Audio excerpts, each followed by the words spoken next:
Good morning, students. Hope you all are fine.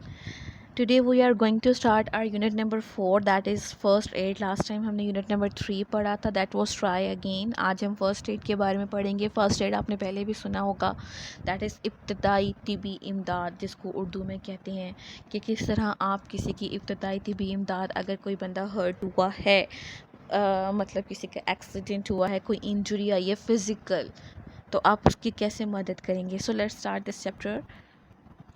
This chapter is quite long. I will only explain you some important points, but will read it thoroughly for you. So let's start.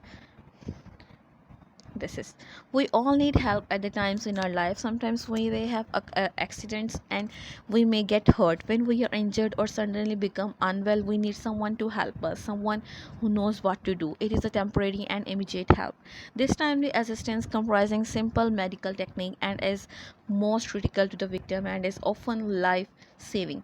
Any layperson can be trained to administer first aid. The first aid can be carried out using minimal equipment. First aid knowledge ranges from taking care of cuts to deal with the unconscious victim. जी, वो ये कहते हैं कि हम सबको अपनी ज़िंदगियों में कभी कभार मदद की ज़रूरत होती है. कभी हमें हादसा पेश आते हैं, कभी हमें चोटें लग सकती हैं, तो हमें ज़रूरत होती है कि कोई ऐसा शख्स हमारी मदद करे जो जानता हो कि करना क्या है. ये हंगामी और फौरी मदद होती है. ये वक्ती मदद जो सादा तिब्बी मरतों पर मुश्तमिल होती है, हादसात में ज़ख्मी होने वालों के लिए नहायत ज़रूरी है और अक्सर जान बचाने वाली होती है. किसी भी आम आदमी को फौरी तिब्बी इमदाद देने की तरबियत दी जा सकती है, यानी any man can do this. So cuts and scraps, handling mirror accidents at home. अक्सर हमारे घर में माइनर एक्सीडेंट्स, आम से एक्सीडेंट्स हमारे घर में हो जाते हैं. फॉर एग्जांपल कभी कांच टूट जाता है, कभी कुछ हो जाता है, तो वो कहता है कि हमें इस चीज़ की सेंस होनी चाहिए कि हमने करना क्या है. दिस में people refer to tackle with unexpected emergencies with great confidence. अगर हमें पता होगा कि हमने करना क्या है तो हम इस मुश्किल को आराम से हल कर लेंगे. Minor cut and scrapes usually do not need to go to the emergency room. Obviously कि छोटे छोटे कट तो हमें लगते रहते हैं. Yet proper care is essential to avoid infection और other complication. Following guidelines can help you to handle crisis and take care of all. Stop the bleeding, clean the wound, apply an antibiotic, cover the wound, change the dressing, watch for signs of infections. So these are the special points to take care of the wounds. यानी कि stop the bleeding. जब आपको minor cut आ जाते हैं, and how would you stop the bleeding? Let's read.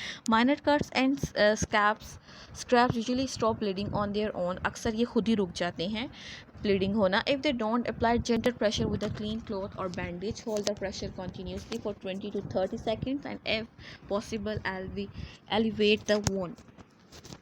Do not keep checking to see if the bleeding has stopped, because this may damage or distort the clot that is forming and cause bleeding to resume. If blood spurts or continuous following after continuous pressure, seek medical assistance. जी, वो ये कहता है कि मामूली ज़ख्म और ख़राशियाँ आमतौर पर आ जाती हैं. अगर वो खून के बहने को ना रोक सके तो साफ़ कपड़े या पट्टी से हल्का दबाव डालें, यानी हल्के से दबाएं.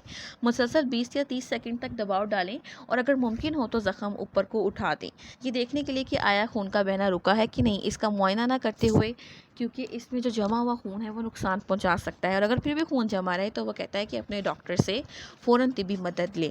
क्लीन द वाउंड, यानी कि आप ज़ख्म को कैसे साफ़ कर सकते हैं. ठीक है, अब इसकी मैं आपको सिर्फ उर्दू बताती हूँ कि आप इसको कैसे साफ़ करते हैं. ज़ख्म को साफ़ पानी से अच्छी तरह से धोएं. ठीक है, इसमें लिखा है the wound with clean water. To clean the area around the wound use soap and wash cloth. साबुन इस्तेमाल करें, but soap can irritate the wound. लेकिन अक्सर सोप जो होते हैं वो ज़ख्म में सोजिश पैदा कर देती हैं. So try to keep out on the off the actual wound. If dirt और debris remain in the wound after washing, use tweezers clean with alcohol to remove the particles. ये एक मेडिसिन होती है, आप इसको यूज़ करें. ठीक है, तो वो कहता है कि इससे आपका जो है वो ज़ख्म ख़त्म हो जाएगा. Apply an antibiotic. एंटीबायोटिक्स तो हमारे घर में मौजूद होती हैं.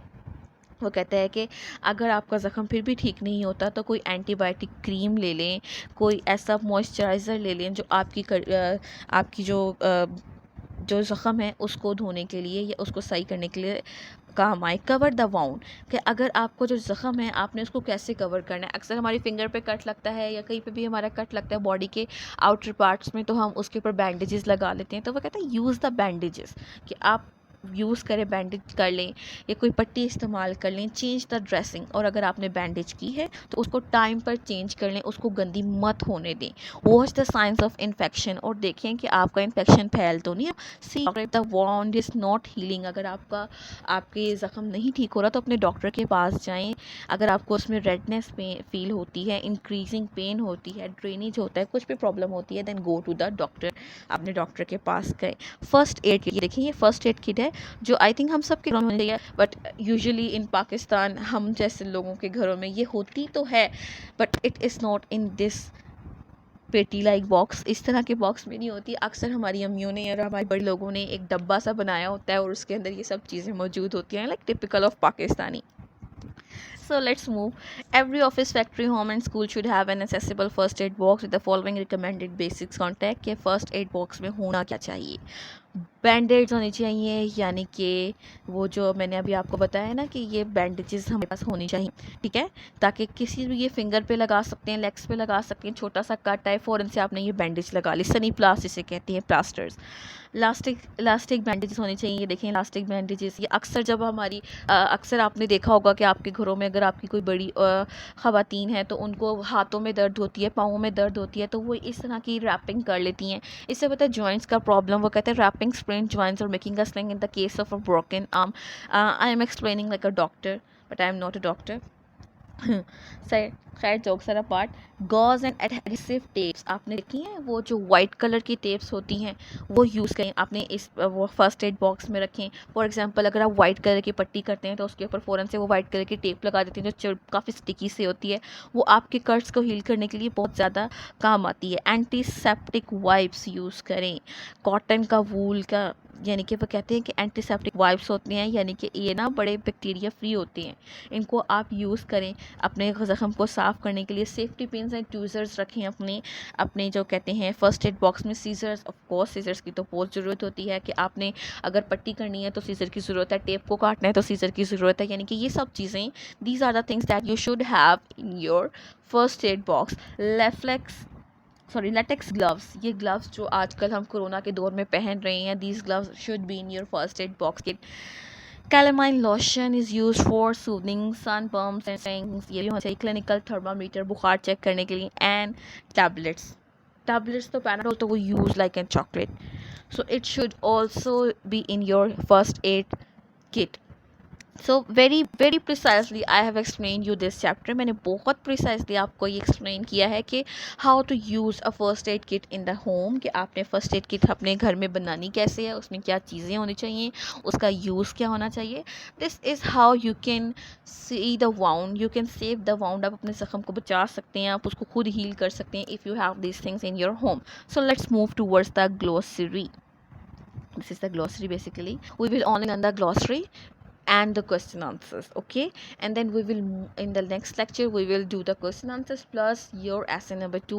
I will briefly explain you the rules of essay writing, you have idea कि आपने किस तरीके से वो करना है. So glossary: accessible, easy for anyone to obtain and use. काबिल रसाई चीज़, हर वो चीज़ जो आपके रसात में हो, यानी कि हर वो चीज़ जो आपकी रसाई में हो, जिसको आप इस्तेमाल कर सकते हो, आपको उसके तक अप्रोच हो।